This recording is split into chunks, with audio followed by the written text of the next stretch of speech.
Welcome back here. This is episode 28 of my Realignment 2028 series with the expansion team Oakland A's. We are in the 2033-2034 offseason. Um, just some background into this. It has been, I think, over a month in real life time since I've actually gone in and done anything with this save. Been, some real life things, visiting family, some just taking a break from the game. I started another save that I've been recording with Colorado Rockies in 2025, having AI attempt to rebuild that team. That's been an interesting experiment. I may or may not upload that. I've started to edit that video, and it's taking a little bit longer than expected. So I don't know how much, if I want to. For the most part, with these videos, I've just been doing very little editing, just some here and there, splicing clips together. But yeah, we'll see if I end up uploading that to the channel. But what that means is, yeah, I had to kind of get back into the swing of this save, kind of figure out where we left off here. Yeah, just trying to remember everything here. And I know last episode we ended with spoilers if you haven't seen it, but at this point you probably have. Um, we got swept in the division series by the Mariners last year, which, disappointing way to go out, but also the big off-season question here was Arjun Nimala, who we traded for at the deadline, was set to become a free agent and wanted a lot of money for an extension. So the biggest question was, could we make that work? And I think it was a tough decision kind of to make because we were with what he wanted about 10 to 12 million over budget. But I think based on what the other moves I've made, yeah, I'll just go ahead and show you. We did go ahead and offer him an extension here. It is quite a large extension.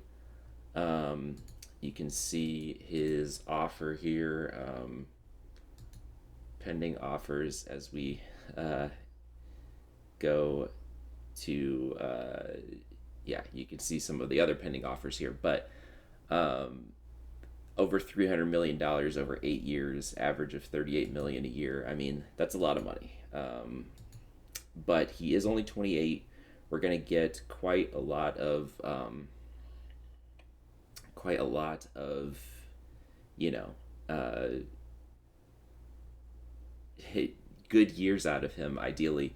He was our top player by WAR last year. If you add up his time with Pittsburgh and with our team, and it's a lot of money. But I think maybe a slight overpay. But given where our team is at, I think 98 and 64. This is our competitive window, especially in the next few years. Yeah. So what does that mean in terms of what we had to give up? We had quite a few players that were set to make a lot of money. So let me just go through. As you can see, there's been quite a few moves here that we've made. First trade I made was Sinja, was due to make 11 million in arbitration, and we traded for him with the idea that he would be the starting pitcher that he was for Houston. Then he immediately lost stamina and was kind of an underwhelming reliever for us. I mean, he wasn't bad, but he was not going to be worth $11 million. So first order of business was to trade him away again. It's funny. I went back and looked at decision history, and two of my worst decisions, at least by WAR, have involved Sinja here, both trading him away when we traded for Gian Zapata back in 2030, He went on to put up 8.8 WAR for the Astros, along with Montero, who we traded away, and has been a very solid pitcher for them.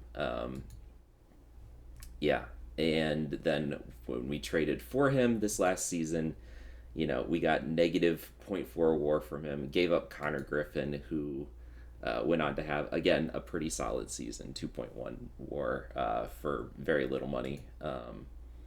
Yeah, he. So, we'll see how this goes again. We mainly got some kind of quad A type players. The headliner is Justin Barco, who has some questionable work ethic, questionable a lot of personality traits, but could be a solid reliever. Is only 23. We'll have to see how he pans out. And then Lacey and Arendes are both. Arendes looks decent. Put up solid numbers in AA and AAA last year, so we'll see. He could maybe see playing time next year potentially. We also, sad to report, I put Adrian Santana on waivers because I wanted to free up his roster slot, and the Twins actually claimed him as well. So, that's kind of a sad thing. It will save us money over the next few years. We had signed him to a long-term extension, and he was very underwhelming last year, both in AAA and in the MLB.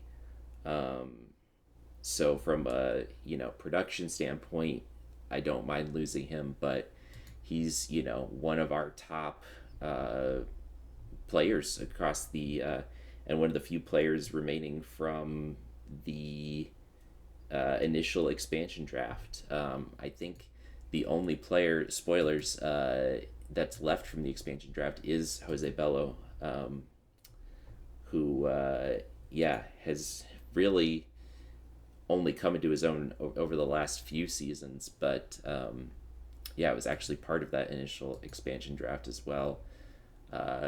Jackson Ferris still technically on the team, but wants a lot of money in free agency. We'll have to see if maybe we can bring him back. He's kind of shifted to more of a relief role for us. I think he wants like 11 million next year to be a starter somewhere, and that's not the type of money that I'm willing to offer at this moment. Especially, we've got a lot of good starting pitching talent currently, and a lot of up and coming starting pitching talent in the minors too. Namely Alex Rivera, who got hurt unfortunately near the end of last year, but still projects to maybe make his major league debut this next season. He's getting close. Put up very good numbers in AA, decent numbers in AAA, and projects to only get better. He's only 20 years old, so we'll have to see. We're losing Santana. We're losing Sinja. The next trade I made was actually another deadline deal that we made, I believe, was Jordan Sanchez, who we traded for at the deadline. Actually traded away Roman Anthony for him. They basically did about the same. And part of the reason why I think they were willing to give him up initially was because he's due $12 million in arbitration next year. And, he had a good season overall, but I didn't want to pay him that much money given how he did for our team the back half of last season. So he was another easy trade candidate. Trading him to the Mariners, actually. And also leaving with him is Steven Martinez, who has had some good seasons with us. Last year was really good. This year was a little underwhelming. Was also due to make $3 million in arbitration this year. So I think it made sense to ship him out. John Spikerman is very much a quad A type player, more depth than anything else. What did we get back? We got Domingo Velez, who is a quite good looking prospect, only 20 years old, in A plus ball, putting up good numbers. It's important to restock our minor leagues as well. And then Pete Bush, who again could see playing time next year, depending. Probably will start the year either in Double A or Triple A, depending. And then Kason Cunningham, who had a solid season, kind of wanted some major league talent back. He's also due $5 million in arbitration, so we made or took on a bit of salary back. But yeah, I'll have to decide how we'll want to structure kind of our lineup with him. I'm kind of envisioning him as a kind of all around backup, like infielder slash outfielder, kind of how we used Cutter Coffee last year. We've got a lot of good players that are kind of set in the lineup right now, right? Namala and Volpe at second and short, Pete Crow Armstrong in center field. DeJesus did a lot of DHing, but his defense is good enough where he could play one of the corner outfield spots, I think. Austin Wells, obviously, at catcher. Justin Grant really came on last year. Can play third or first. So really not a lot of spots open. Wade Shelley also had a good season, can play the other corner outfield spot, right? Because we're going to want PCA in center field for his defense. Zimmerman, again, like DH slash first base slot. So we have a lot of good offensive players. And Cunningham has good ratings, so if we can train him at other positions, like I could see him being kind of a utility type player for us. Ideally, I think that's how I'd like to use him. And $5 million is a little expensive for that, but he had solid offensive numbers, just shy of 100 OPS. So his defense is the more appealing thing, but I wanted some major league talent back, and gives us a little bit of depth as well. So who else did we trade? We were going kind of crazy with trades here. So we made that trade. We also traded away Brendan Sieber. He was due $6 million in arbitration, and he has kind of been used as both a starter and a reliever for us across 3 seasons, putting up good numbers. But again, just a little bit too much money for a guy who's 29 years old, due to make $6 million. And we've got a lot of solid pitching depth, I think. So we get Mike Cole back, who looks, he put up solid numbers in AAA and MLB last year, offensive numbers. He could be another like first base DH type depth for us. And then these 2 guys are mainly just Guijosa, looks interesting. He is 24 years old, but he's a very interesting flyer type player, I think, where I could see him as a reliever, maybe even a starter. He put up good numbers, so I don't know. And then Delbridge is purely minor league depth, pretty much, at 25 years old. But didn't cost us anything else to get him. And then finally, we, for the Angels, traded Logan Redeman, who was solid relief for us, but again was due $3 million in arbitration. And when we're looking to cut costs, I think that's an easy, when we have a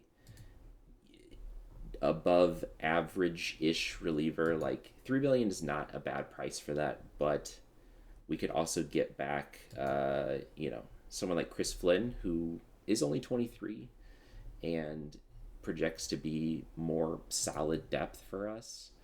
And then, some quad A type players. Kyshawn Smith is also potentially interesting at only 23, almost 24 years old. But yeah, we did some waiver claims. And we did trade Cutter Coffee as well.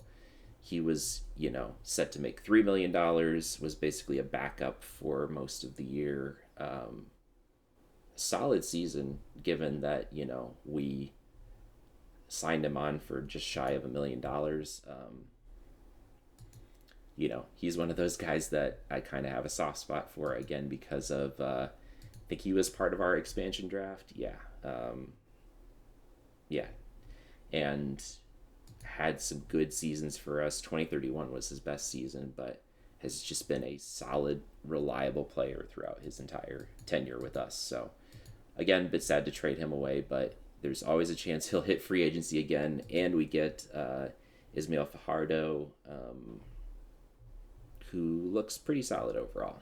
He's almost 25, so will he actually achieve a lot of this potential? I don't know, but not a bad return. Jorge Benitez looks decent as well.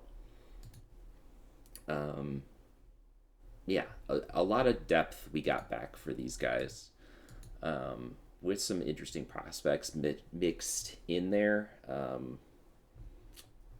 And yeah, so where that leaves us is currently $6 million under budget. And I think that's even before the Santana waiver claim goes through. We're going to be even farther under budget. So we will still have a little bit of money to sign some free agents. We'll probably want to sign some short-term reliever type deals just to kind of bolster our bullpen a bit, just because we've got Hudson, Goss, Kerkering.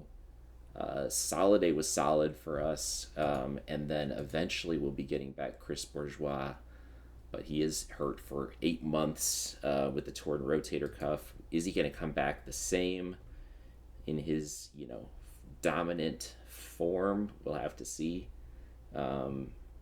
Pretty serious injury, and he'll be out for a good chunk of the season as well. Brett Warren, another guy who could potentially play into relief, but again, hurt for a good chunk of the season. So, yeah, that's basically our biggest need at the moment is reliever depth, but we've got a lot of good up and coming pitchers that could kind of fill that role. Yeah, and our batting lineup looks very solid. I think we, if we look at meet the team, yeah, we don't have anyone that's like slotted into play left field. That'll be either DeJesus or Shelley, probably DeJesus. But top talent across, according to OSA. And if we even, let's do this, let's set Justin Grant to be a third baseman so that he shows up instead of Fugate, and then we'll set DeJesus to be left field, and we'll set Shelley to be right field. And yeah, you can see we've got a very deep roster here. Top 10 in a lot of positions according to OSA. Like it's very solid roster. Like this team should compete again. We need a little bit of bullpen depth in the off season, but not bad. In terms of other off season things, international free agency, let's go down this list here. International free agency. So the top guys that I'm interested in, Carl Hagerty, just look at those batting ratings, right? Like if he achieves this, he would be a Hall of Fame caliber batter probably. And the defense is not great, but he projects to be like, a decent third baseman. Yeah, and really no complaints here. Gabe Sanchez also looks interesting, also has very good ratings and decent defense to start as well. Those are the two I mainly have my eye on. Gioliti, catcher with 85 power and decent defense. Avoid Ks is low, but not necessarily the worst thing there. Alex Islas looks very solid overall. Low control, but that actually went up from a 35 to a 40 in the first scouting round for us. So 40 is like with if his stuff and movement did actually fulfill this potential, I would be able to live with 40 control. I think he would, walk a lot of guys, but strike out a ton of guys, I think. And, some other players in here, Guzman and Aguilar, both just really good bargains for their skill level. Danny Cruz just looks like a very solid all around player. Like, also has 30 contact already, so he's a guy that potentially could, and he's got really good personality traits too. Like, and already likes our organization, so he's another strong candidate. Yeah, the rest of these guys just look like very solid all around players overall. Yeah. That's basically our international free agency situation at the moment. I don't know exactly how I want to approach it necessarily. Like, yeah, I mean, there's a lot of intriguing guys here. We'll have to see too, like, kind of what league interest ends up being for a lot of these guys. Um, yeah, so we'll see. We'll see. Waiving people. Let's see. We, as you can see, have a bunch of guys that we waived. We talked about Santana. Um, Still maybe need to go through. I think I've waived everyone that I want to waive from the roster currently. So there's a few of these guys that I'll get into some of the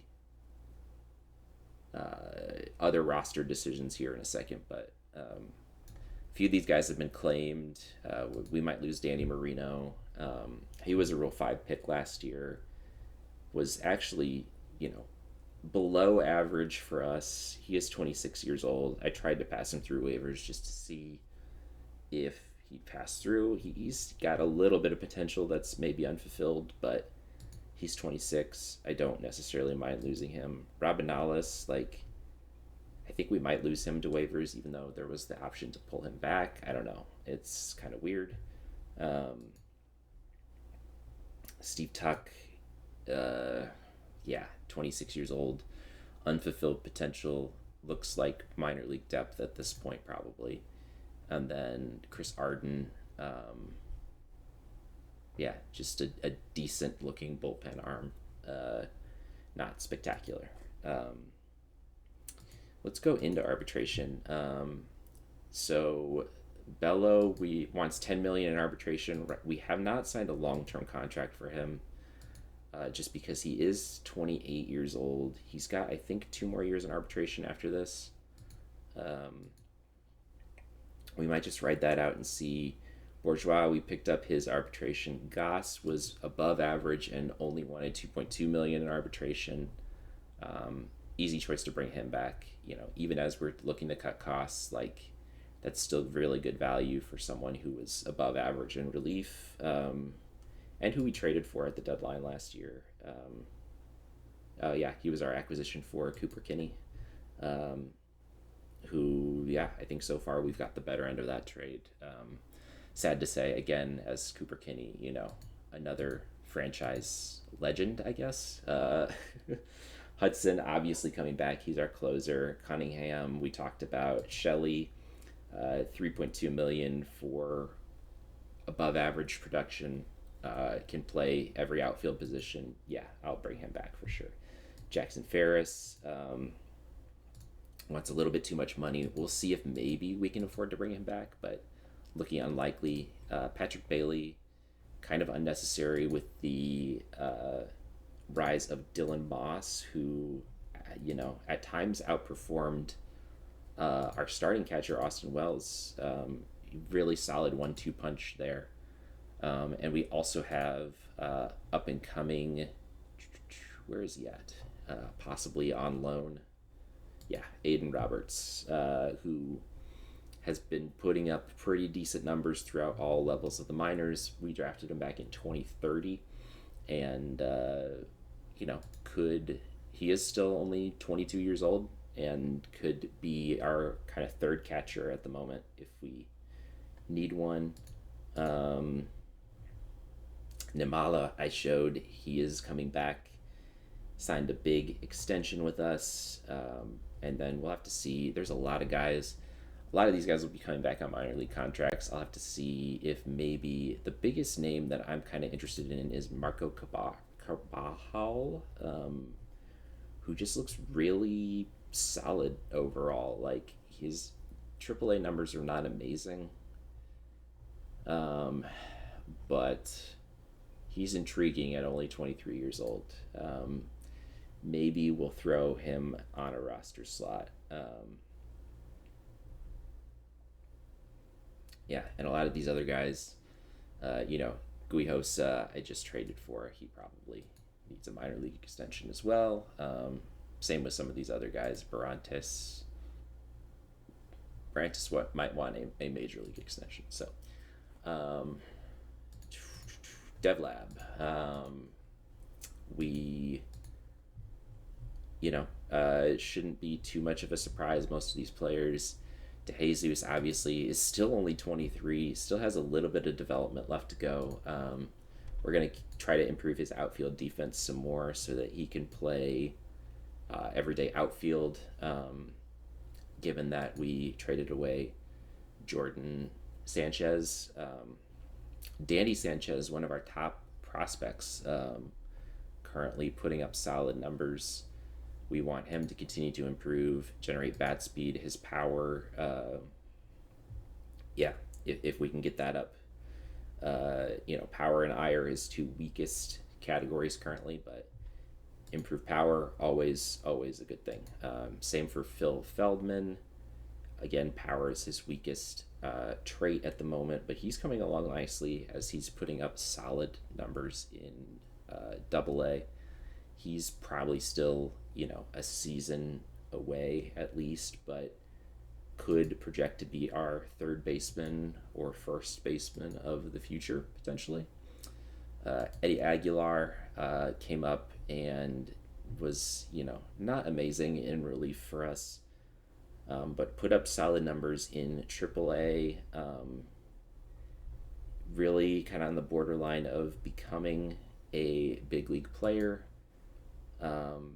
Needs better control. Justin Grant still has a little bit of contact potential left to fulfill. We'd love to see that happen. He was really good in his first full big league season with us. Eddie Rainville also very, very good. Made 30 starts for us last season after starting the year in AAA, and yeah, despite the 40 control, the 80 stuff, and decent movement, that plays well enough. Even walking 3.7 batters per nine, you live with that when he strikes out 12.3 batters per nine. So really, really solid stuff. And Fugate, still really young, still could be another, potential utility type guy for us. Maybe utility infielder more than anything else. And Diego Lopez still has potential to fulfill. A lot of guys that are still young. Strapidopoulos, he is 26, but, still has the control that I'd like to get up to at least a 50. Still a lot of potential to fulfill. Still walking a lot of guys per nine, but was solid for us last year. Actually tied for the big league lead in games started, and pitched 179 innings of very solid ball. So, straps. And then Zimmerman improving his infield defense so that he could maybe play everyday first base for us, maybe even slot into other infield positions potentially. If we can get that range up a little bit, he can maybe play second base. With a 35 arm, he's probably not going to be able to play third, but Yeah, not bad, not bad. Waiver claims, uh, did put in a few.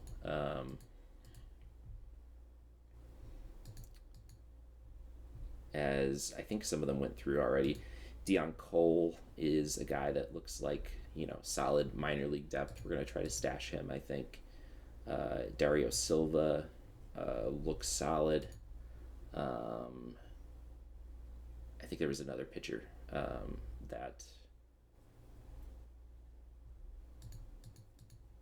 maybe maybe it was just Dario Silva. Um, mm, yeah, or I think maybe I put in a claim for another pitcher and then someone else claimed him ahead of me. I think that's what happened with maybe Carlos Orozco or um, let's see. Yeah, Jason Donan. There we go. That was who I claimed, and the Astros claimed him ahead of me. So, um,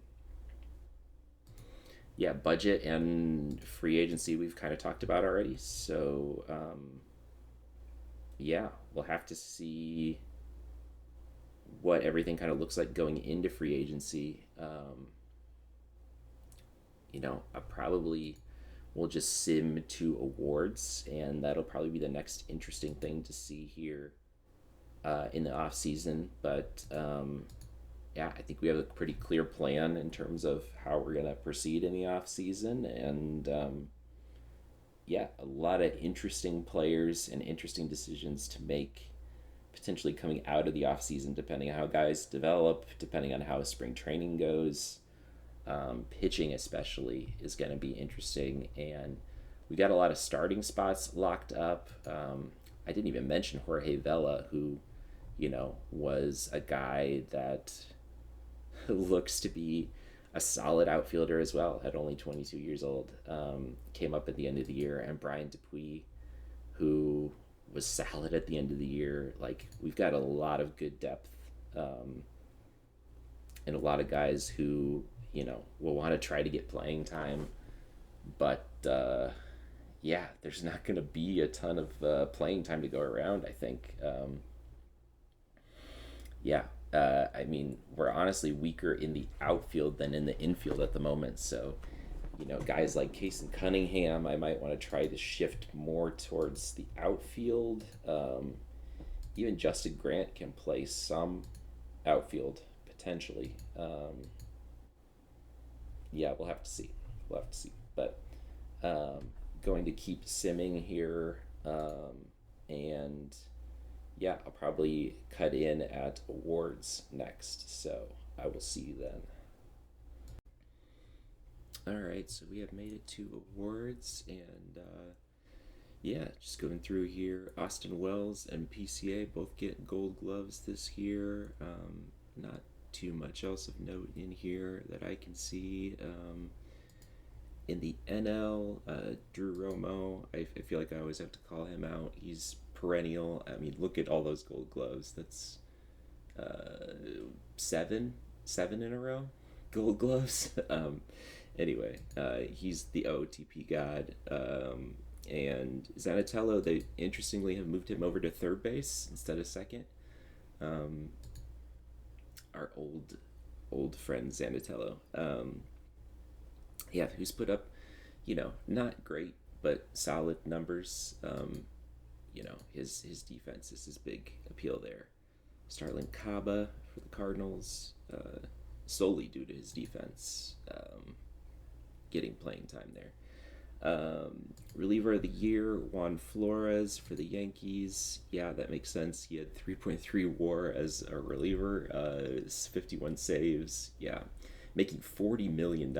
Yeah, sometimes the reliever contracts get a little out of control here. That's obscene. $40 million for a reliever, but I guess it is the Yankees too, so who knows. Jackson Ferris getting some votes, finishing fifth in voting. Michael Otanez winning for the Mets. He's also making $37.5 million, but at least like he's got a three pitch mix and but no stamina. So yeah, he's pretty much always going to be a closer. Yeah, very weird.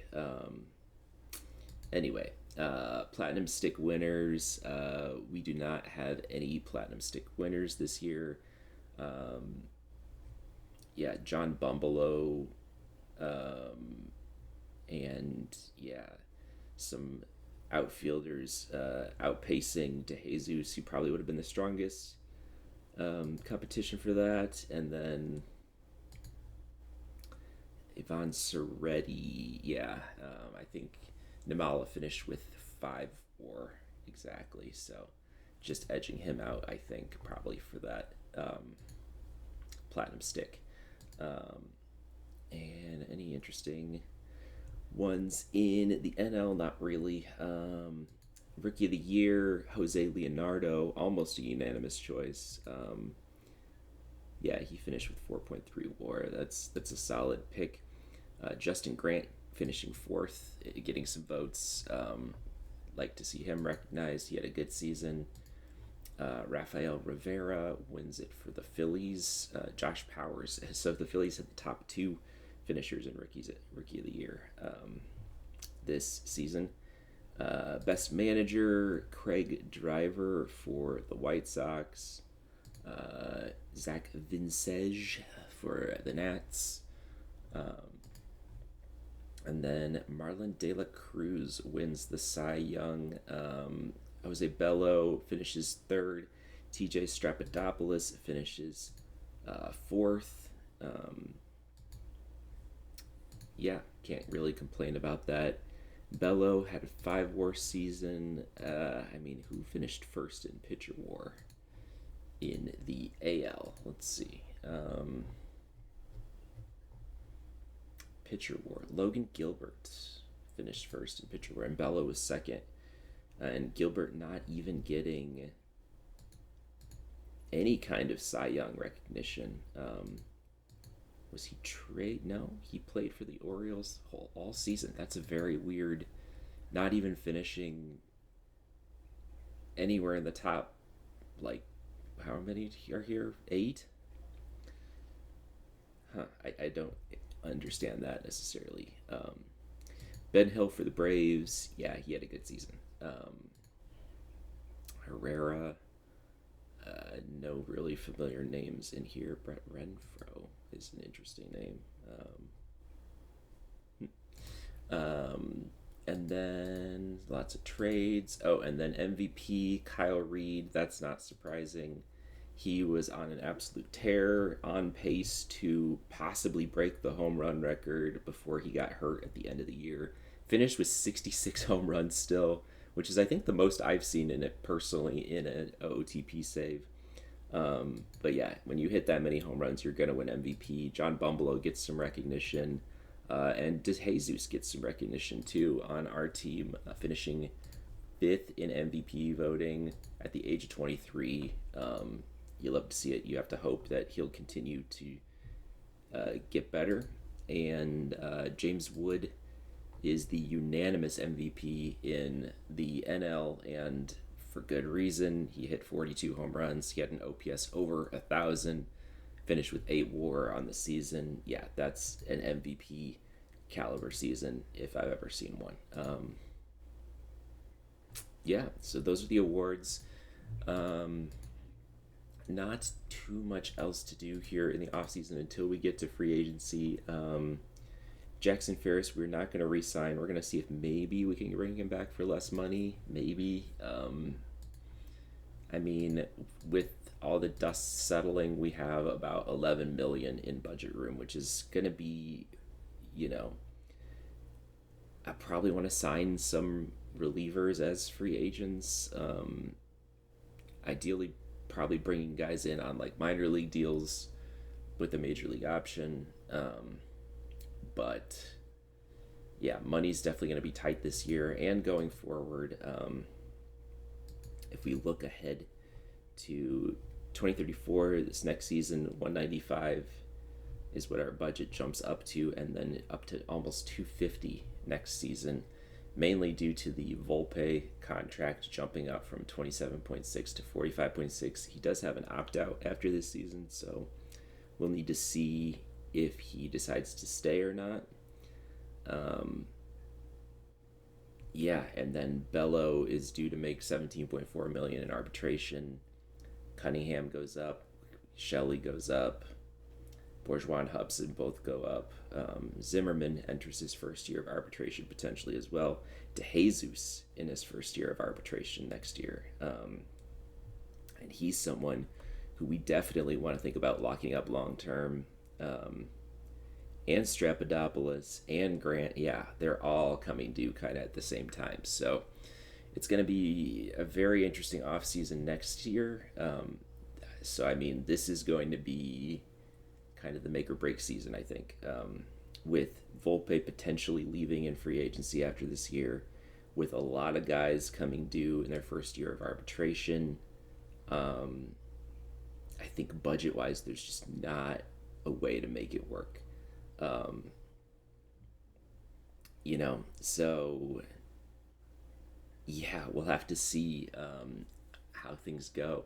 And again, this is my house rule for this save that I'm not extending any guys until their first year of arbitration.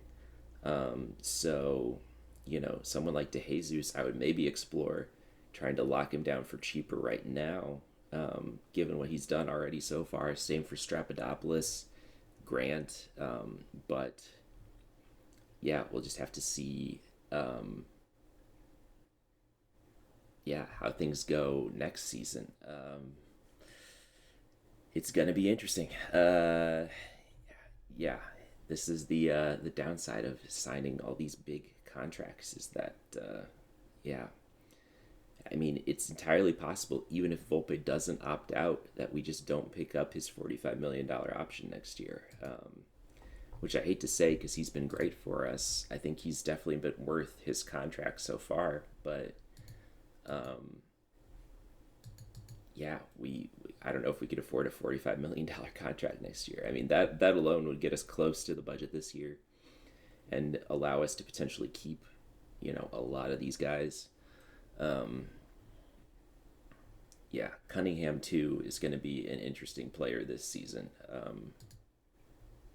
Acquired in the trade for Jordan Sanchez and Steven Martinez. Um, yeah, yeah, we'll have to see. Um, but the biggest, I guess, decision left here going into free agency will be some of these guys that are pending minor league free agents. Do we want to bring them on with a potential like major league deal and then try to pass them through waivers, which is what I like to do? And there's a few names that are interesting in here. Um, Barantes had a rough season last year, but still has potential and is only 23. Jacinto put up really good numbers. Carbajal just really looks interesting to me. I mean, he didn't have great numbers, but I don't know. He might be a guy I can get away with. And then Angel Salio, put up 1.7 WAR in AAA and looks like a guy that can play a lot of positions, potentially be a utility player if we have guys get hurt. I don't know. Um, you don't hate having guys like that around, and we've got a few roster spots to play with at the moment. I haven't looked ahead to see too who's going to be Rule 5 eligible this year. The only must grab person I think on here would be Alex Gutierrez, who's already in Double A at age 20. We acquired him as part of the trade, the Karsten Swim trade, when we traded away Zanatello. Yeah, and Swim Clevenger, I forgot Gutierrez was a guy that we got back as kind of a, flyer prospect who's started to roughly pan out. And then Jose Contreras, you know, honestly crushing it in Double A. He could be maybe he's right on the cusp of being a starter slash reliever. He's got two really good pitches and then an okay one with his cutter. And then movement and control are not the best. Stuff is really good. So, yeah. And then Norm Underhill, too. Well, he's OSA. Hmm. He's an interesting case because he definitely has a much higher evaluation in OSA than our scout does. Yeah. Anyway, we're going to keep simming. We're going to go ahead and I'll probably show if I decide to throw some of these guys on the roster before free agency. Um, you know, Once we get to free agency, I'll mention those guys probably. But um, yeah, we're going to keep going to free agency here. So I'll see you soon. All right, so we are into free agency here, and yeah, I did go ahead and throw these three guys on the active roster. We'll see if they pass through waivers successfully or not. We do have 10 spots open on the 40 man right now. Some of those will definitely be taken up by Rule 5 guys protection. Yeah, I'll have to see, who is worth protecting. I think Alex Gutierrez is the only one that stands out as like a must protect here. Yeah, and there's a few other guys like Jose Contreras who I will probably throw on there. Yeah, a lot of borderline guys, I'd say, just at a quick glance. Um, in terms of actual free agency, been a little active so far. Not a ton of like really big name free agents. If we look at default here, sort by overall, you know, one of the biggest, at least by or overall, is a created free agent from Taipei. Not even going to comment on that. Michael Otonez, who we looked at before, is also a free agent. Wants a much more reasonable, I guess, but still outrageous demand for a reliever of $26 million. We're not paying that. Um, a lot of pitching free agents. And if we look here at I mean, you can see we have very few pitchers under contract right now. Yeah, we do have, for some reason, Eddie Rainville is in the minors. I'm just not bringing him up right now. He will be our fourth starter. So we've got four spots pretty locked down. That fifth spot's still fairly up in the air. Maybe it'll be Eddie Aguilar. There's a few other guys in the minors like, Clevenger still hanging around, still hasn't taken that jump yet that I hoped he would. He's 27, so he's kind of on his last gasp, I guess. And then we got guys like Pete Bush, who we traded for, who's on the cusp of maybe being a big league caliber player. Same with Glenn Colson, who put up, not amazing numbers in AAA last year, but ratings wise looks good. Adam Rath is the top pick from 2031, who's getting close. So, one of these guys will probably slot in and be our fifth starter this year. Yeah, because I'm not looking to sign someone for a lot of money. Our biggest, I guess, signing so far is Javier Solomon, who, I'm kind of hoping will fill in that Brennan Sieber, Jackson Ferris role in the bullpen of being kind of a stopper guy. He's 26, so still potentially has room to gain some of this potential, but even where he's at right now and what he's done, like, over 30 innings, and then more in the minors. I think that high ERA in the minors is mainly due to using him as a starter. If I had to guess, he's got he's a reliever more than a starter, but he could project well as that kind of in between, like stopper kind of guy. So I did go ahead and offer him what I think is a reasonable deal. Yeah, 3 years, 9.7 million. Those last 2 years are team options. He's only getting paid 2.2 million this year. Very fair, I think, and with the option to bring him back if he does well. Logan Redman also coming back after not being re-signed. We traded him to the Angels for some kind of flyer type prospects, and they didn't bother re-signing him. So sure, I'll bring him back for 1.2 million, and then Tyler Owens just looks decent overall. He's been consistently good. His ERA was up a tick last year, but still good numbers overall.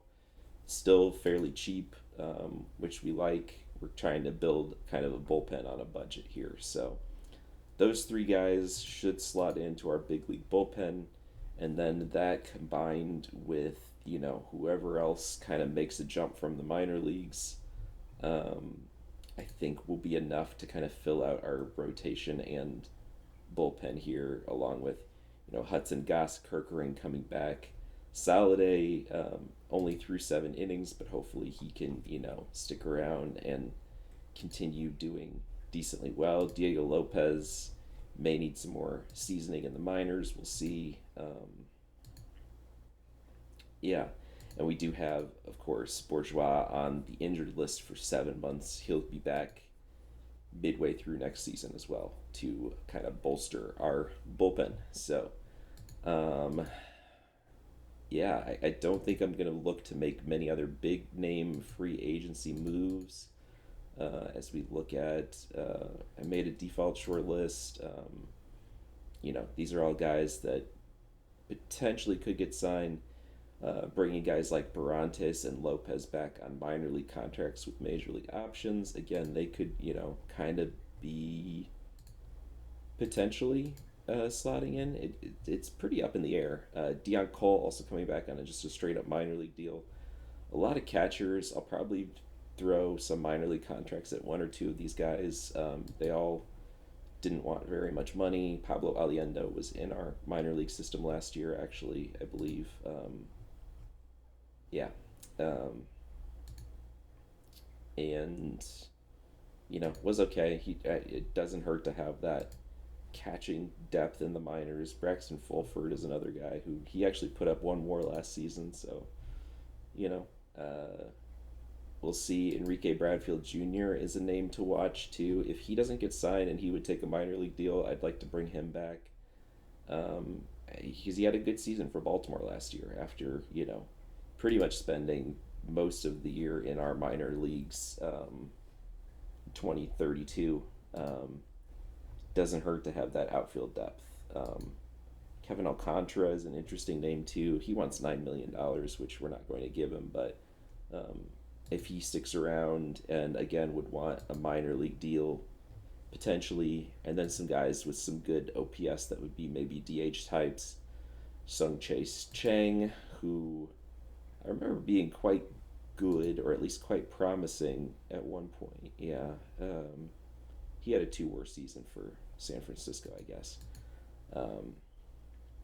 Cutter Coffee is another name who hit free agency, and I don't really want to bring him back on a major league deal. We'll see.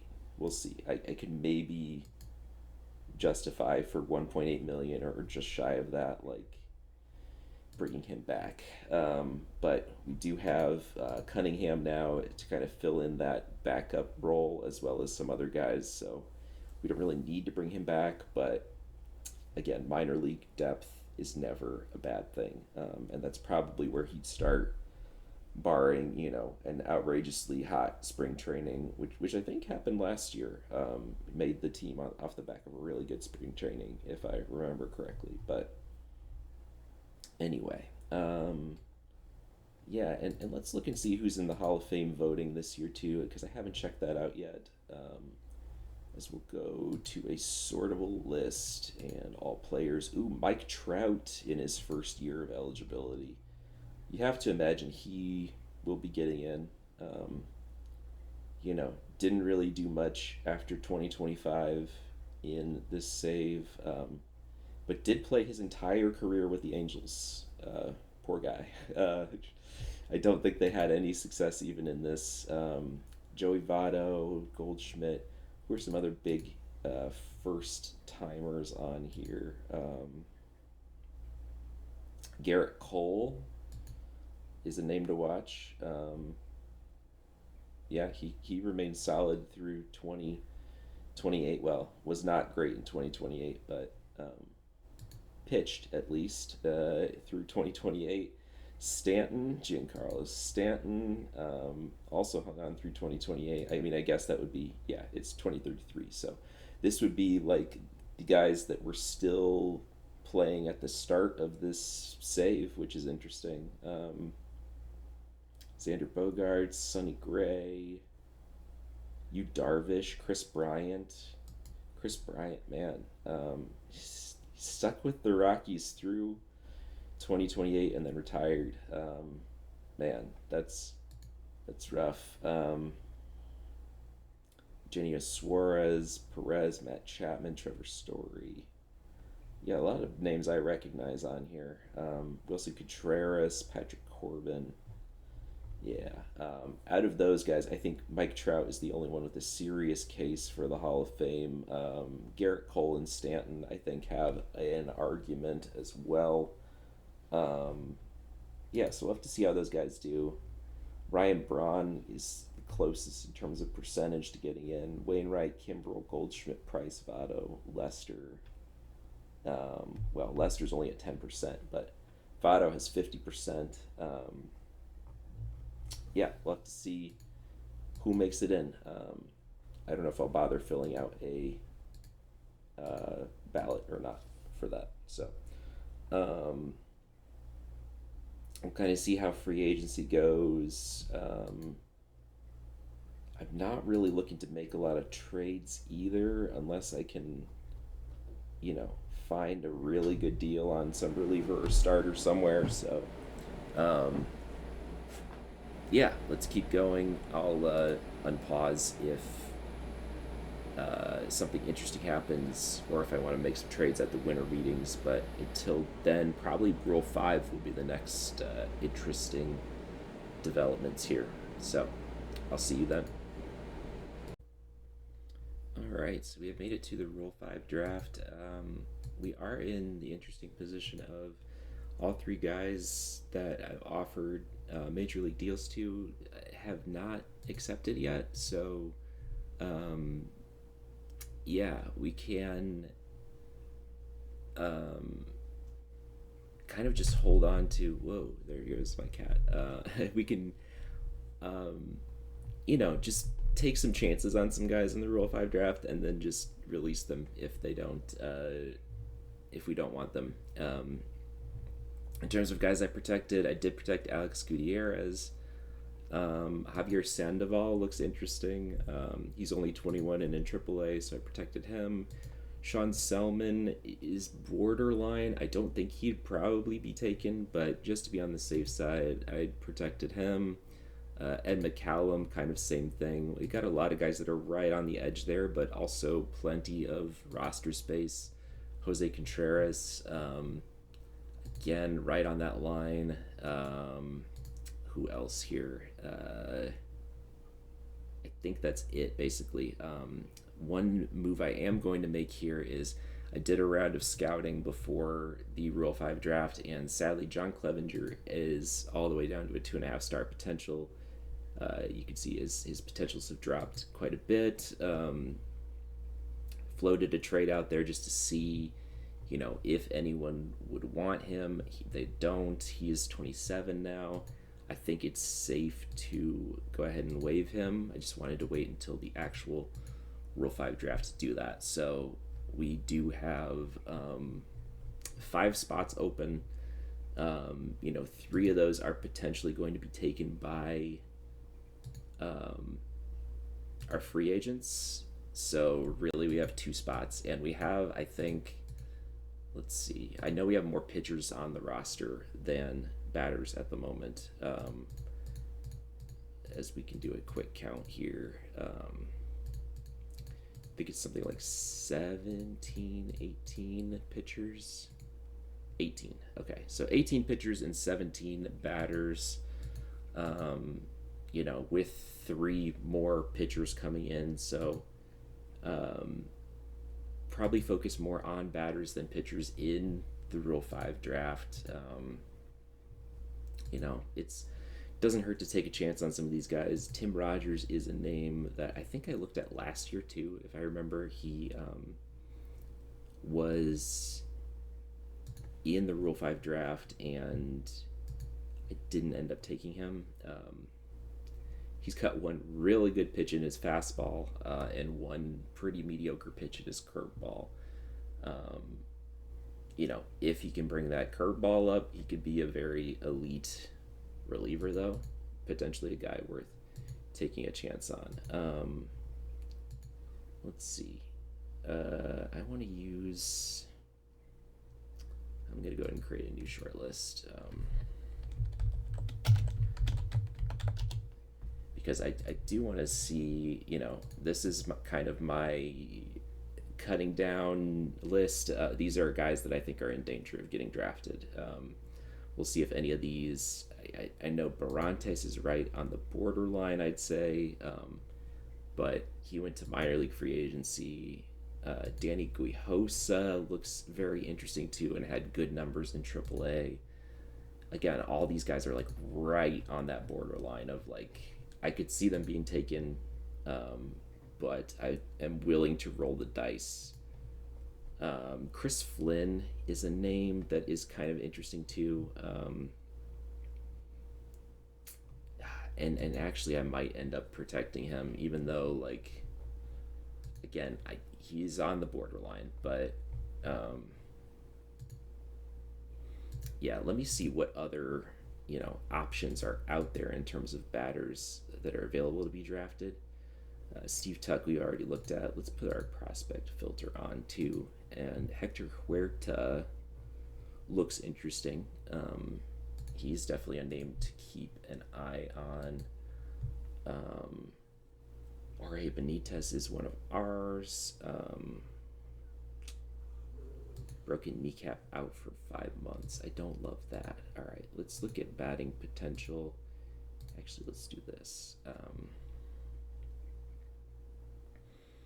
Ricardo Canas. Let's see. Power potential. I like to sort by this and see Nate Eddy.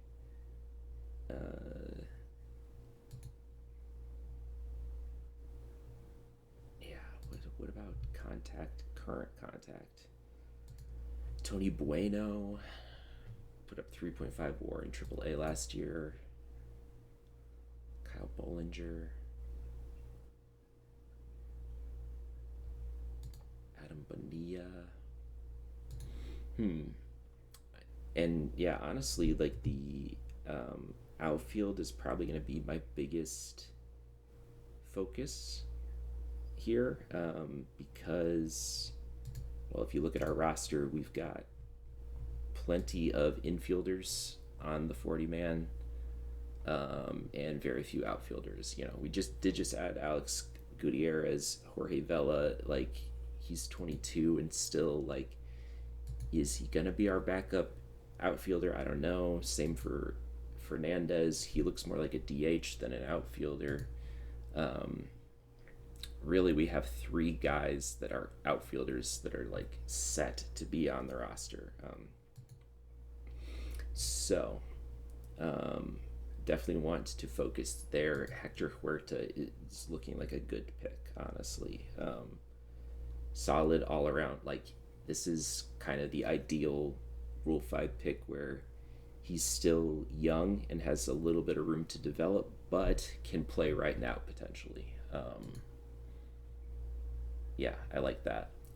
Let's see if I sort by infield range, if we could find a guy Jose Barrios is interesting because he could play infield and outfield. Are there any other guys like that? Tony Santos.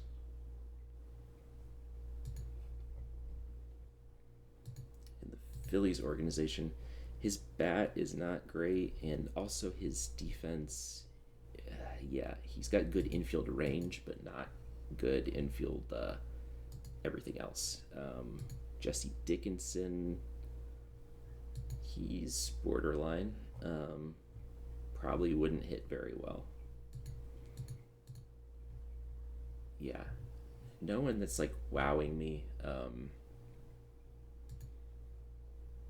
Tony Bueno, I mean, he might be a name to look at as well, just because 60 contact is nice. Power and I are not good at all, but he did put up 3.5 WAR. And actually, let's look at batting stats too, across all levels, because I'm interested to see Caleb Burton, former first round pick, put a 4.8 WAR in A plus ball. Okay, and he's 22 and has really good outfield ratings. Okay. A name to watch as well. Carmona. I think between those two, I like Burton better. Yeah, Burton just has better contact. Carmona has better power. I still like Burton better. He's a year older, but whatever. Bobby Salgado is an interesting name, putting up, he was on multiple levels of the minors. Could be a third baseman, which is interesting. Could play outfield in a pinch. I'll throw him on my list to watch as well. Austin Delbridge, already on a list. Oh, because he's in our organization. Ditto Chris Flynn, who, again, I'm debating. I think I do want to just go ahead and protect him. Yeah, I think I do. So we'll have 4 picks to play around with. Okay, and let's look at our pitchers that are out there too. Again, Ernie Lipscomb out for 3 months. Yeah, I'm not too thrilled about him. Javier Hernandez, he's one of ours. A lot of them are some of ours. Let's see. If we go to pitching stats and all levels, who do we have that, let's see, WAR, Cristovan Hernandez, put up 5 WAR in A ball, and he looks solid overall.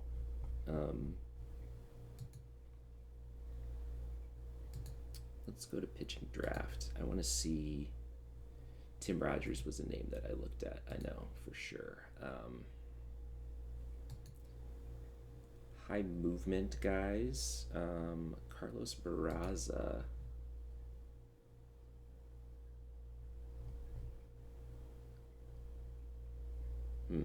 Really low sample size. Doesn't have good control. But his movement's interesting. Chris Beatty is ours. And he was a name that I thought about protecting too. But his numbers have been, not amazing, and he's still an A+ ball too. So I think he's safe to not take. Kevin Parks, high work ethic. That's a very interesting name. Yeah, just a little bit at AAA, but just turned 23, still has room to develop, still looks pretty solid overall.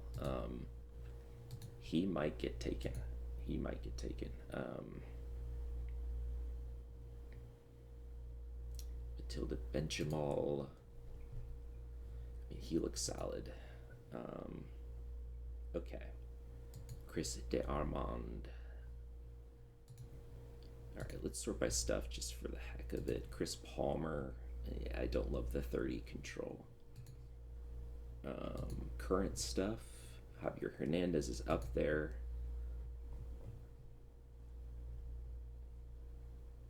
He might get taken. There's a decent chance of that, I think. Could protect him.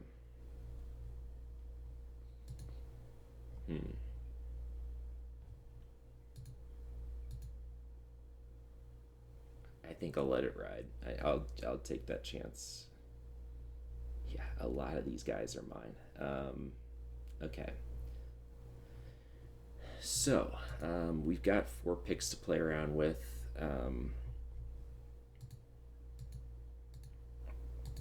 And I think, let's see. Well, we've got 4. We got 6 in here. I really like Kevin Parks. I like Rogers. I like a lot of these outfielders. I like Bobby Salgado.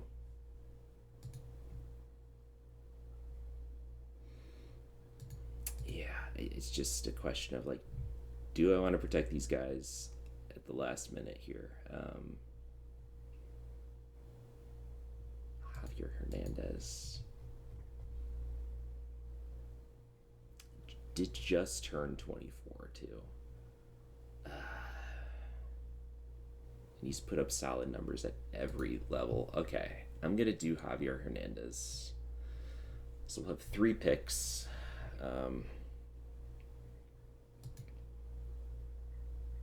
Yeah, and let's go into the actual Rule 5 draft and see.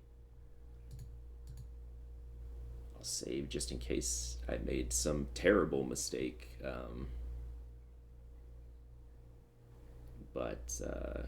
Yeah, let's start draft, and it will be a batter first, I think, for us.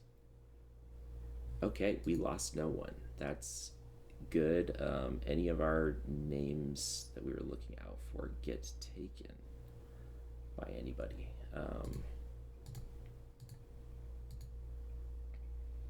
No. Okay, so I think Huerta is the pick, probably.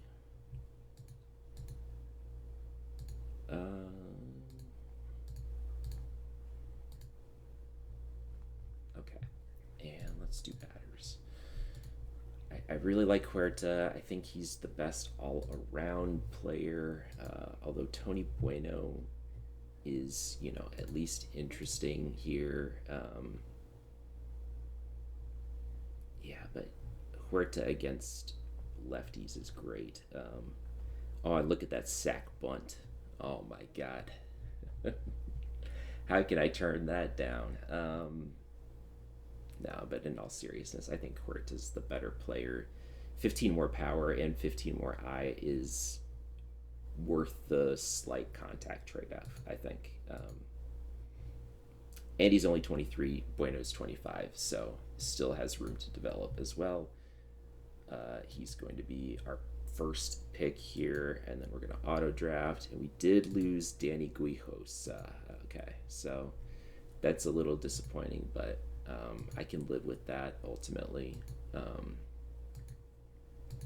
Let's see, anyone else on our short list taken? Batter wise, no. Okay, and so if we look at batters,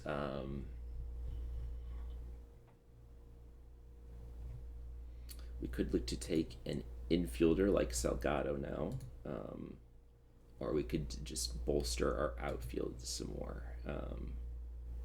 Caleb Burton is still a really interesting name to me. I mean, he hasn't played above A+ ball is the only thing that gives me pause, but Tony Bueno.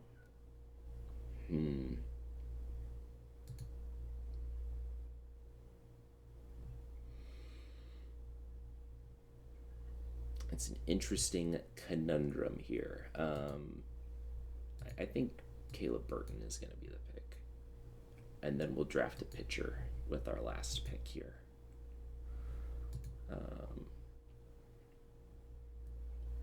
Caleb Burton, Bobby Salgado. Yeah, that was the other name we were looking at, right?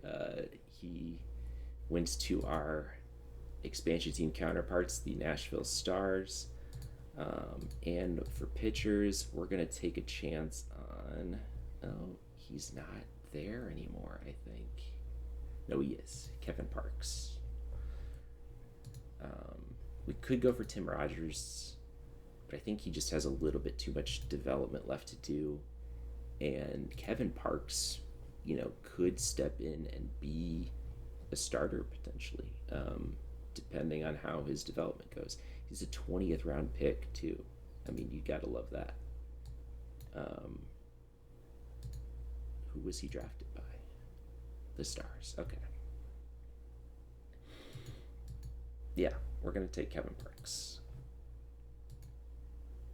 Okay, and I think the Stars are still drafting Julio Marquez, but I think that we're officially full on the 40-man, and in fact, some of these guys might end up getting waived or released after the fact here, once our signees come through for free agency.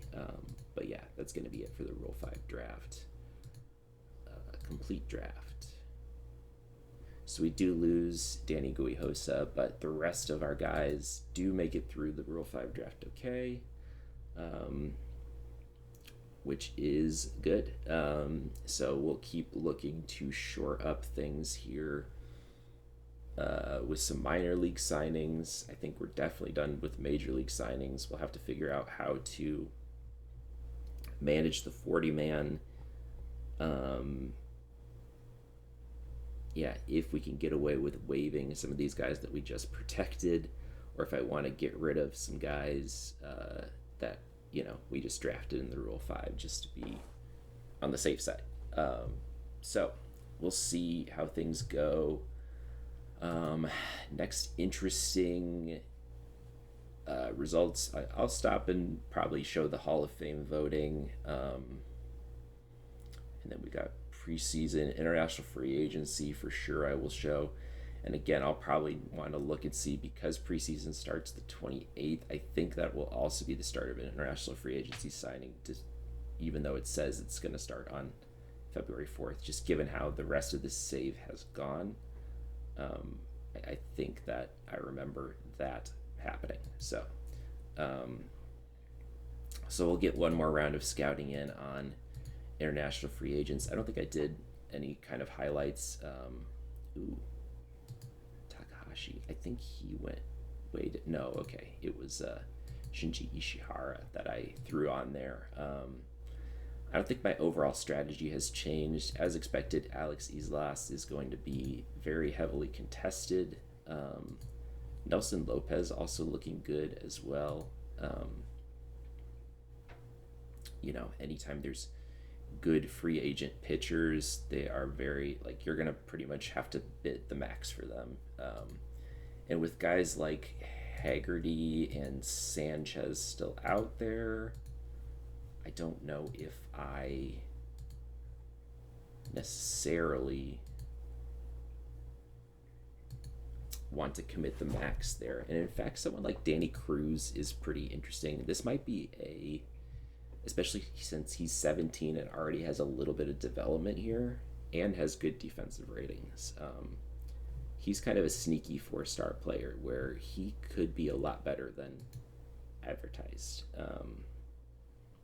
So if I could get Danny Cruz and then another one of these top guys, I think I'd be pretty happy with that, along with, there's Aguilar. I did take out, not Jimenez, the Juan Bravo.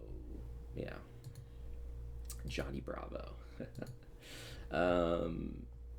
Who was the other? Aguilar, and then there's Juan Guzman, who looks okay for a 3-star player, but, he probably look to sign guys for cheap 2.5, 3-star players that look intriguing. yeah, I think that's going to be my play for now, but it will depend on, if we can get Danny Cruz to sign for cheap. I think he'll be who I go after first. I really like his personality traits too. I mean, that's everything you could want. Um, yeah, sneaky 4-star player, I think, there with some development already. I mean, he is 17, so he's a little bit older than some of the other international prospects, but, still not that old at all. So, yeah, let's keep going. I'll have to figure out how I want to manage things once those free agents sign. There's no indication yet that they're not going to sign. Someone like Redeman, I might try waiving. Ditto Owens. We'll need to see for all three of these guys if I could maybe get away with waiving and stashing them in the minors until the start of the regular season, so I could keep all my Rule 5 guys. Yeah, we'll see how we want to play this exactly, but I'll cut in once there's more interesting things happening. Probably Hall of Fame voting. That's going to be the next interesting thing. So I will see you then. All right, I'll do a quick update here on January 1st because we did just have a round of, first the development lab, all of our long programs here. We can kind of see how they're doing. Honestly, pretty good overall. We got 1, 2, 3, 4, 5 excelling or on track, 3 and frustrated, but none of them are out of the realm of possibility of getting back up to on track. And then our 2 down here, I forgot to show, our 2 short programs both were not successful. DeJesus is frustrated, but James Scotty Boy Hudson still, excelling in pitch movement, which we'd love to see make him an even better reliever for us. Yeah, and we could pull these guys out potentially, but I think they're a little bit, he's maybe a little under halfway. If it was closer, I would, probably throw him out and put someone else back in. But we're going to let these ride and see how they go. And obviously, everyone who's on track or excelling is going to stay in as well. International. We are up to very strong relationship with Danny Cruz. I think that's still going to be the play here. Takahashi's an interesting name too. He's very strong and also low league interest. So maybe we'll try to go after both of those guys. Would just get under the cap there with both of their demands. Yeah, Danny Cruz will be the priority, though, I think. Maybe going after one of these other guys. Probably not going to be able to get any of these guys that are very high league interest. I mean, Islas is almost definitely going to go for the max. Ishihara and Sanchez might be worth going for. Olivares, I did just throw on here. I really like his personality traits, and he just looks pretty solid overall. So we'll have to see when we get to the start of international free agency, kind of how things go. I do think Danny Cruz is going to be the go-to signing, though. I mean, he just looks really good overall. Not amazing at anything, but just really good speed and base running too, really good defense, good hitting ratings, and good personality. So yeah, despite the 4-star rating, he's going to be my priority. What else here? Okay, we're projected now to have 17 million free at the start of the year, which means, I should also mention that I tried to pass through our signings through waivers, and all of them got claimed by other teams, so that was a little frustrating. Jackson Ferris was signed by Cleveland for $9.4 million, 1-year deal. Also, Cutter Coffee was signed in free agency by San Francisco. Um, so, yeah, we'll have to see. I know Cade Smith was a name I looked at. He got frustrated that I wasn't offering him enough money. Um, might be able to get away with. I mean, I'm not going to make you my closer, but he wants 4.3 million.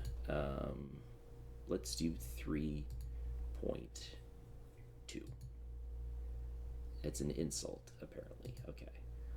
I'll meet you in the middle then. 3.5.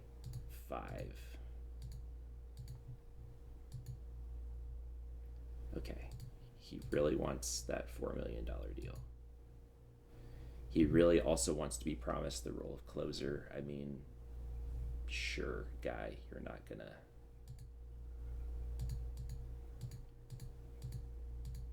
I'll promise you the role of closer, I guess. Okay. He's just, he knew what he wanted, I guess, and is just gonna stick with it. We could afford that, and I'd like to have at least one guy, in the lineup here that is a reliable reliever. Yeah. There's a ton of guys on the waiver wire. I'll probably check that out too to see, who looks interesting, I guess. Bill Barrera. He definitely looks interesting. Danny Saldana could potentially be interesting. Maybe not at 26. Mario Murga. Okay, has put up solid numbers. All right, let's try claiming some of these guys. Mario Murga. And we're going to see here if there's any guys. Chris Cortez actually had a really good year for Arizona. He's getting paid $4 million next year.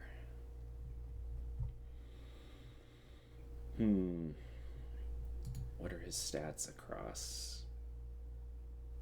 I mean, he's consistently been good. We do have a little bit more money than expected. Yeah, let's look and see pitching stats real quick. Eric Veras, still on waivers. Below average pitcher, but not by much, and could maybe start in a pinch. Chris Cortez, yeah, is probably the best available. Tyler Heller was just a Rule 5 pick. Oh, no, that was a Rule 5 pick from last year. I think I put in a claim on him already. It just hasn't gone through yet. Maybe I didn't. Or maybe Nashville is higher priority. Yeah, okay, that's what happened. All right, so yeah, let's try to put in a claim on Chris Cortez. I mean, that's what you get for putting your closer on waivers, I guess. Didn't give up too much to get him, but yeah. Right now we're kind of just bargain bin shopping with the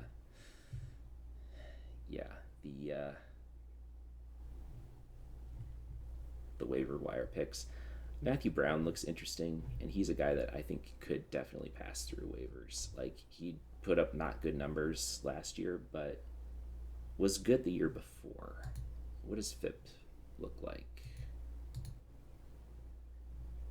FIP looks mediocre. Okay.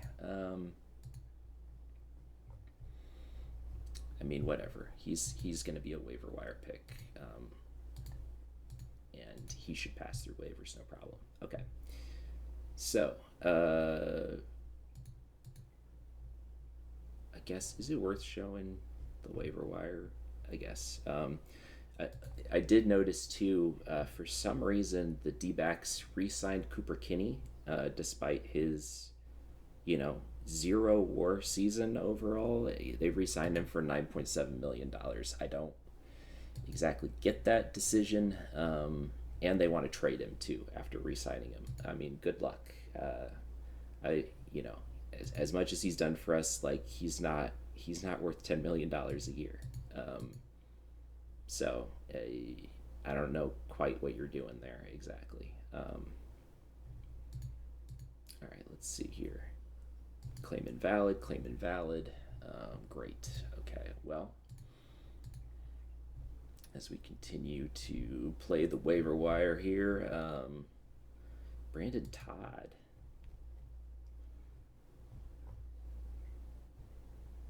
His numbers were not good, but you know, that potential though, that potential, and he's a lefty. I mean, you know, right now we're just taking a chance on guys, taking flyers. It doesn't really hurt anything at this point. You know, obviously we can't claim everyone on waivers, but I think it's worth at least exploring what some of these guys have to offer. De La Paz, I don't want to bring on for $2 million. Adam Meyer, FIP looks decent. He's $2 million as well. Murga, we already put in a claim on. Hales. Okay, I think we're good for right now. Let's see if any of these claims go through. Brandon Todd did not go through. Madrigal is out for 6 months.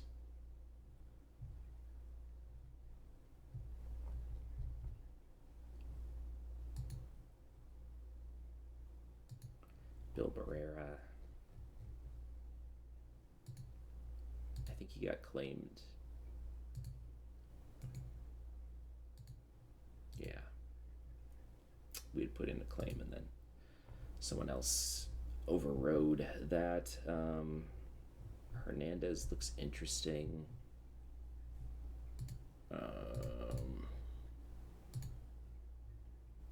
He's actually better as a starter than as a reliever. That's interesting. Okay. Well, waiver wire shopping has gone poorly so far. So let's see. Will any of these go through? Okay, Chris Cortez went through, and Matthew Brown. Yeah, Matthew Brown was one that he should definitely pass through waivers. Chris Cortez. Okay, both these guys I can pull back if they're claimed. And Matthew Brown actually was claimed. Okay, that's interesting. Chris Cortez is not. So now I'm gonna just. Sometimes I've noticed that teams will try to claim a guy, and then if you put them on waivers and don't bring them back, the waiver will go through instead. All right, what is our money situation looking like? Because I am interested in Chris Gerace or Gerace. I don't know how you pronounce his last name, but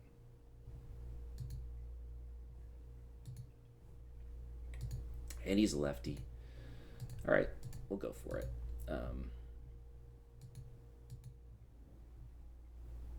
Matthew Brown did get claimed, and Chris Cortez did not get claimed. So he will start in AAA, but will likely be on the roster. I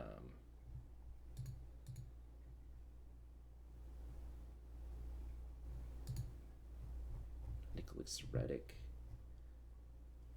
Why is he getting waived? Was he even on the 40 man? He was before the Rule 5 draft, it looks like. Okay, so we'll take a chance on Reddick.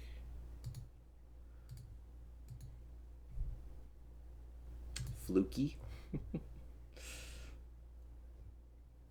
Yeah, I don't love those splits there. All right.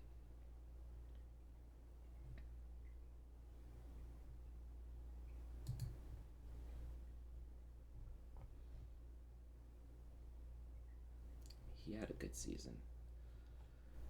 Okay. We're just going to keep going here.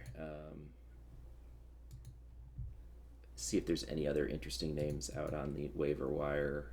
Potentially Insane Sue.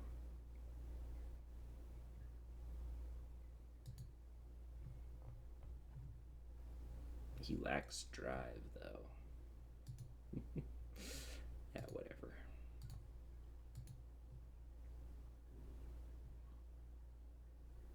And he's only 22. But put up good numbers.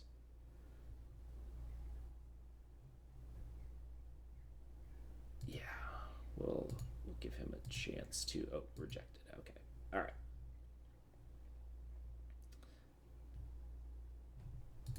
All right. Yeah, we're just going to keep going to the Hall of Fame voting here.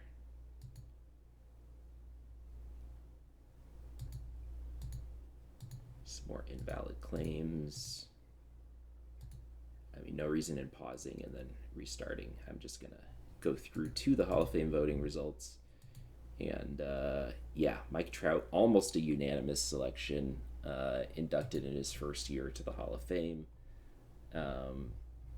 Yeah, he deserves it. You know, could have had like even better numbers, I think, but the injuries, you know, I mean, it's been talked about already how he missed, you know, a lot of time, was on the track to be, you know, one of the greatest, and then just a lot of injuries in the back half of his career. And that looks like it continued, you know, through this save too. Craig Kimbrell also makes it in his third year of eligibility. Probably a deserving candidate as well. Yeah, Goldschmidt just shy, 74.6. You have to imagine he'll make it in next year. Who got some votes in their first year of eligibility? Salvador Perez, Garrett Cole, Stanton, Bogarts, and a lot of first-year guys got dropped. Felix Hernandez dropped off the ballot, which is a shame. He probably deserved to make it in. And then, yeah, none of these other guys are all that surprising, I suppose, dropping off. Yeah, but we'll keep going. Preseason is on the 28th. That'll probably be the next big check-in as we look to keep shoring up our bullpen mainly, but our roster in general. So I'll see you then. All right, so we jumped right ahead to the start of spring training. Also should note that De Jesus is releasing an album. Very important to note. Anyway, we did lose Chris Flynn to waivers, by the way. Thought I could pass him through. He did not make it. Yeah. International free agency pretty much went exactly as expected. We did get Danny Cruz, and we also got Dave Olivares, who, yeah, both of those guys are now in our international complex. Oh, as our international complex is actually full. Let me just release this guy and promote some other guys. Yeah, everyone who's 18, welcome to the minor leagues. Enjoy your stay. Or not. Oh, is Mike Cole somehow is in that list. All right. Um, right. So, yeah, Danny Cruz, again, looks really solid. He could probably play immediately. Yeah, immediately available to play in the minor leagues once their season starts. Dave Olivares might have to sit for a little bit, although, yeah, he might be good to play too. Both of these guys. Um, and then, yeah, pretty happy with that.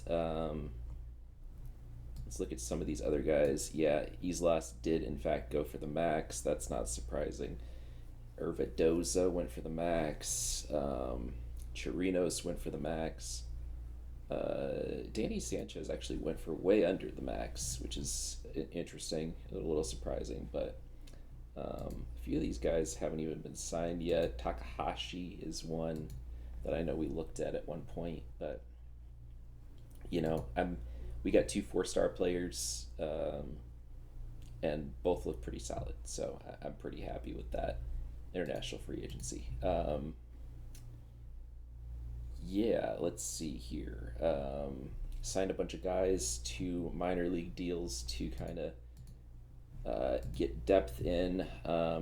Start of spring training, our rotation is Bello Jones, Strapadopoulos, Rainville, and then fresh off of his injury, it will actually be just in time to start. Alex Rivera will make some spring training starts for us. He's only 20 years old. He played in AAA last year. I have high hopes for him. He's our number 24. He's the number 24 overall prospect in baseball, and top rated prospect in our system, which, our system is 17th out of 32, so not exactly amazing, but we'll take it, right? And Ben Arendes is going to be our sixth. I always go with the 6-man rotation in spring training. He'll start with some spot starts in there, and we'll kind of see how he does. He, yeah, projects to be a 2.5-star starter and is 25 years old. And yeah, we got him as part of the Sinja trade in the offseason. So, Barco was kind of the headliner in that trade, but we'll see if Arendes ends up doing something, because, that 5th starter spot's still pretty up in the air. Probably going to rotate a few guys in throughout spring training. We got a lot of pitchers up here, but I know Adam Rath, Pete Bush, who else? Contreras probably will start in the minors.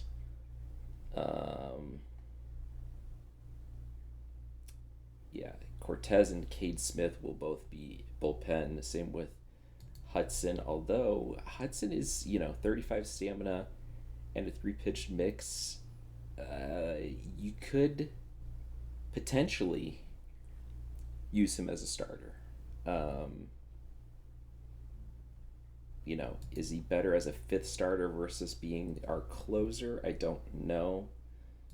We'll have to see. Our lineup is pretty well set.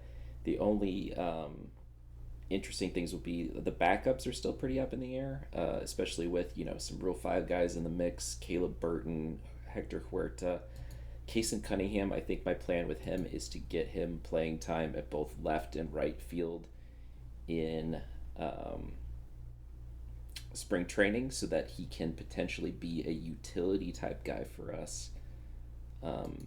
Wonder if I should try to do the same with Fugate. His ratings aren't good enough for that, but Fugate kind of projects to be one of those types of guys too.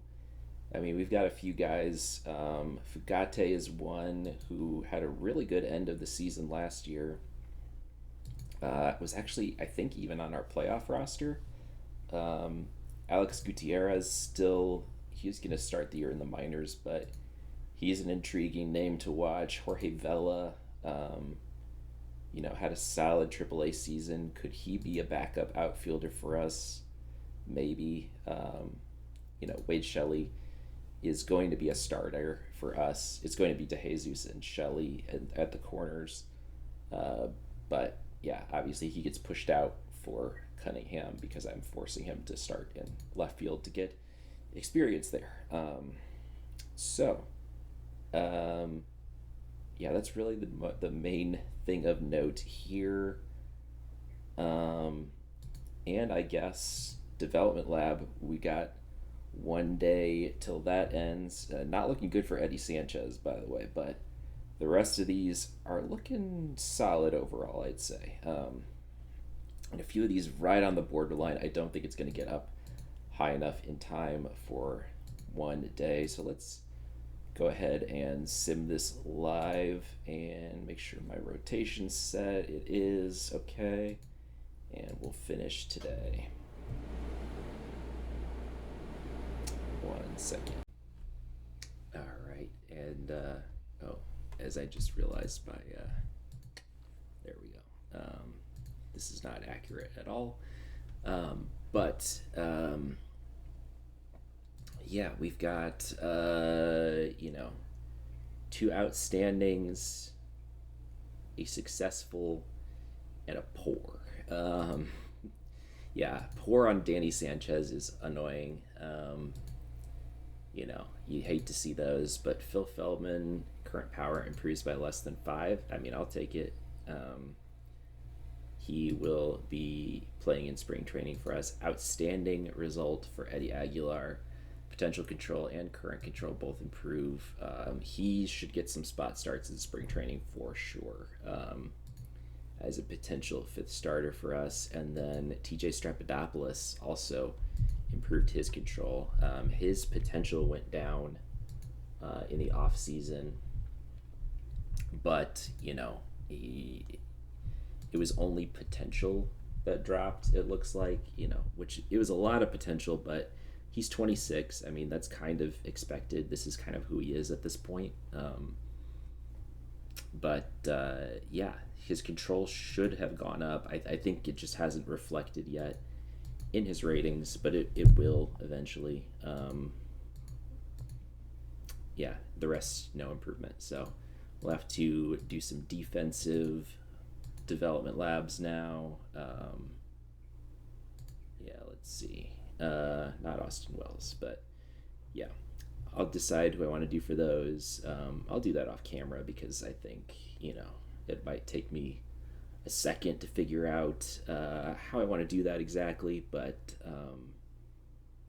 yeah, I'll cut away real quick, show that, and then we'll get into spring training proper. So 1 second here. All right, so here's what our dev lab looks like. Lots of defense, a mix of guys that are, young but in the big leagues. Also threw in Namala just because we just locked him down for a long-term deal. I'd like to, potentially improve his defense a little bit more. If we lose Volpe to free agency, we want a backup plan at shortstop, and Namala could be that. Could look to someone like Mike Fugate as well if we can get his range up a little bit more. Maybe even Justin Grant. I mean, his range is not good, so never mind. Trying to think ahead a little bit. Case in Cunningham, could maybe. Yeah, 55 at shortstop is not bad. So anyway, let's get into spring training, and I'll do injury updates as we go. Otherwise, I'll probably just show what the final roster ends up being. So see you sometime in the near future. All right, so this is several real life days later, but I went through all of spring training, and we've got our opening day lineup set here. Some interesting names here, I think, but we'll just go through it kind of one at a time here. No surprise, top 4 pitchers in our rotation: Bello, Jones, Rainville, Strapadopoulos. The fifth spot in our rotation is right now filled by Kevin Parks, who was our Rule 5 pick. He did really well in spring training, and I think it makes sense to give him a shot at that fifth starter spot. Um, yeah, I think probably at some time during the season, we'll be looking at Eddie Aguilar and or Alex Rivera coming up. Um, but I'd like them to start the year in AAA. Aguilar struggled in his brief time in the majors last year, and Rivera has not played in the majors yet this year. So I want to see, both of these guys put up some good numbers in AAA before calling them up for good. I think there is some conventional wisdom of it seems I've seen, calling guys up before they're potentially ready could help with their long-term development. Yeah, so we'll have to see how kind of the beginning of this season goes. But Parks will start in the fifth spot for now. Hudson's our closer. He was a great reliever last year. He projects to be hopefully better this year. So he's got that spot. Chris Cortez, who we claimed off waivers, and Cade Smith, who we signed in free agency. Those two are going to be our setup men to start the year. And then Goss, who is also returning middle relief, was solid last year. Soliday struggled in his he actually put up decent numbers in his very brief major league appearance last year. We'll have to see if he can keep that up. Orion Kerkering's still around as well. We've got him through the end of this year. Yeah, he's been solid. I'd even say good in his 2 seasons with us. No reason not to keep him around. Tony Rosario, still really young, has very limited major league experience, but could be a name to watch here. DJ Carrara, waiver claim. We'll see how he does. He's kind of in the long relief role. And then Colson and Hernandez are both guys that have really only done pitching in the minors so far, but are guys to watch if Parks struggles to start the year. I could look to slot one of them in as our fifth starter instead, if he really struggles to start the year. Okay, and the lineups here against righties, we've got Wells at catcher, Grant at first, Nimala at second, Dupuis, Fugate, and Grant will all be rotating in time at third base. Namely, this will be a battle between Dupuis and Fugate. Grant's defense is solid but not spectacular, I'd say, for third base. I'd rather have him at first. But yeah, both of these guys look solid overall and had some good time in the majors last year. So we'll kind of ride the hot hand here and see. And again, I forgot to mention, but the active roster is at 30 players. I kept the expanded COVID roster rule for this save just because I like that, but it'll go back down to 26 May 1st. So that's when likely one of those two will be sent back down, I imagine. Volpe will be our starting shortstop. DeJesus starting left fielder. He looks to just be more of an outfielder this year instead of the DH role that we kind of had him in before. He'll still get some time at DH. He's also going to get some backup, first base starts probably because he has a 50 rating there, and try to rotate in some other outfield guys. PCA starting center fielder, he's got that locked down. Wade Shelley, our starting right fielder, and Zimmerman at DH. His bat was great last year. His defense is okay, but not spectacular at first base. So we'll see how that goes. And then our backups to start the year are Jorge Vela, who maybe I'd like to get some more consistent time in AAA to keep him developing a little bit more, but he'll at least start the season in the majors. Antonio Fernandez, kind of the same deal. He projects to be mostly a DH type of a role, but hit pretty well in spring training, and I'd like to keep him on the roster. Hector Huerta was a Rule 5 pick. He'll be our main backup outfielder for a lot of these positions. Dylan Moss, our backup catcher, he's actually going to be starting every other game because he put up really solid numbers last year. In some respects, was even better than Wells. Um, Higher OPS, and his defensive ratings look to be better as well. So definitely want him heavily in the mix. And then Kason Cunningham, going to be used as backup second baseman, backup shortstop. We did some cross training so he can play left and right field as well. Um, Arguably should have maybe done some time at right or in third base, but his arm's not great, so I don't necessarily mind him just slotting in there for now. He'll get time though, rotating in for Nimala and Volpe, although I do have Dupuis edging him out currently for the backup shortstop spot against righties.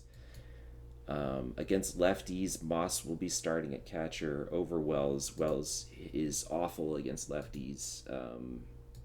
If we look at his career, oh, where's career? Career, yeah, and then split versus left, yeah, he's pretty bad. 85 OPS. Hi. I don't know if you could hear that just now or not. That was my cat. But then, yeah, way better against righties. So, um, and yeah, other changes. Fugate slots in over Dupuis. Fugate, they both bat right, but that way, they get to trade off a little bit of playing time.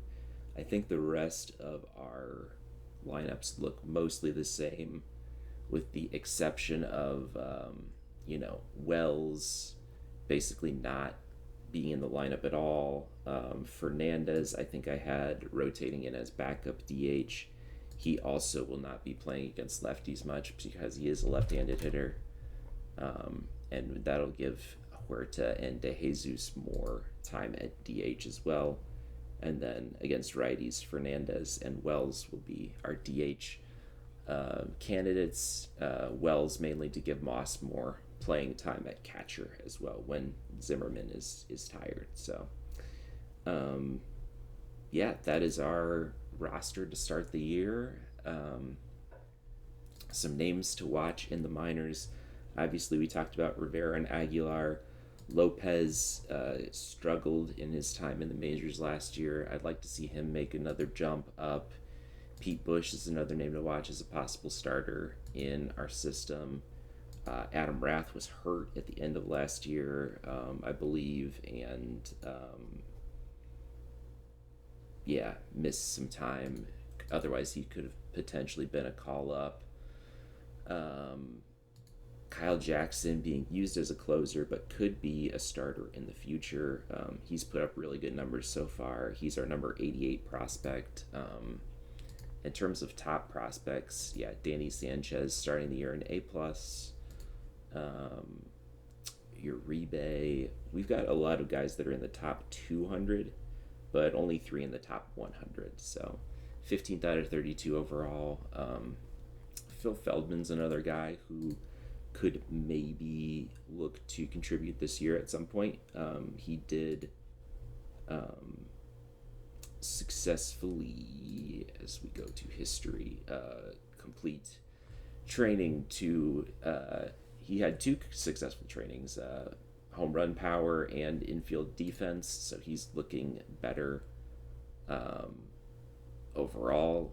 He was projecting to be more of a first baseman before, and now is on that borderline where he could play a solid third base.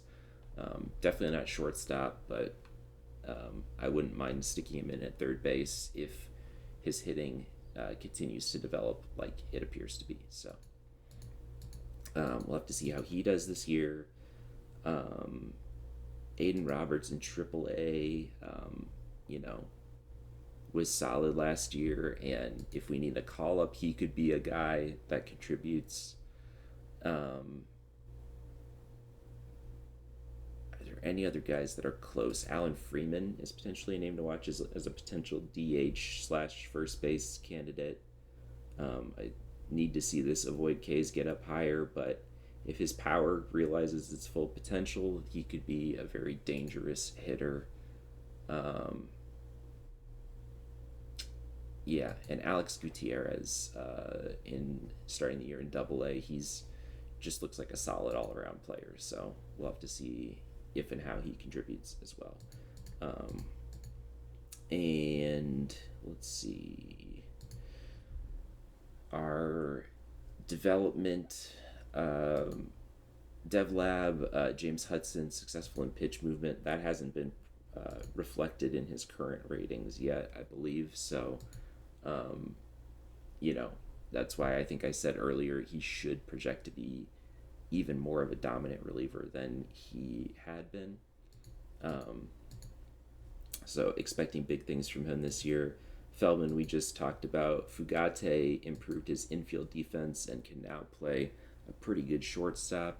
Um, and lots of no improvements. Oh, and I forgot to mention this. DeJesus, outstanding two-strike completion, which means that, his avoid K's is up to a 75. He's got 70 power. I'm expecting big things from him this year, even with the 4.2 WAR he put up last year. If we look at preseason predictions, we're currently predicted to go 97 and 65, which would be the third best record if predictions hold out, behind the Cardinals and the White Sox. But also predicting DeJesus to have a monster season. Obviously Josh Spidell is a perennial MVP candidate for the Royals, and Wyatt Langford, still very, very good player as well. But yeah, I'll be interested to see, as Zimmerman also projected to be a top hitter as well.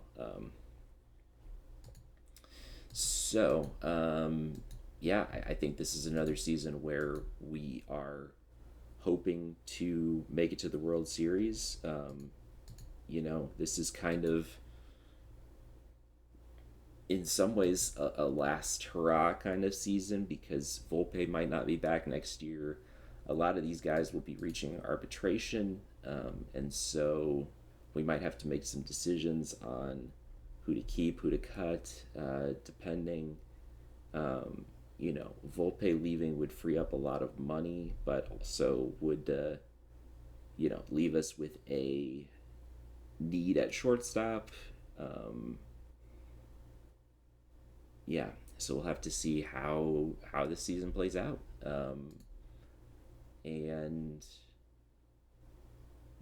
I think that's it for this episode. Thank you again for watching, and like, comment, subscribe. I know I've been kind of sporadic in updating episodes here. Hopefully I can get that back to a more consistent basis here, and keep uploading this. And let me know if you're interested in seeing the AI Rebuild Colorado Rockies series. That one I've tried to do a little bit more editing on, so hopefully I'll get some of those episodes up soon as well. But again, thank you for watching, and hope to see you again soon. Take care.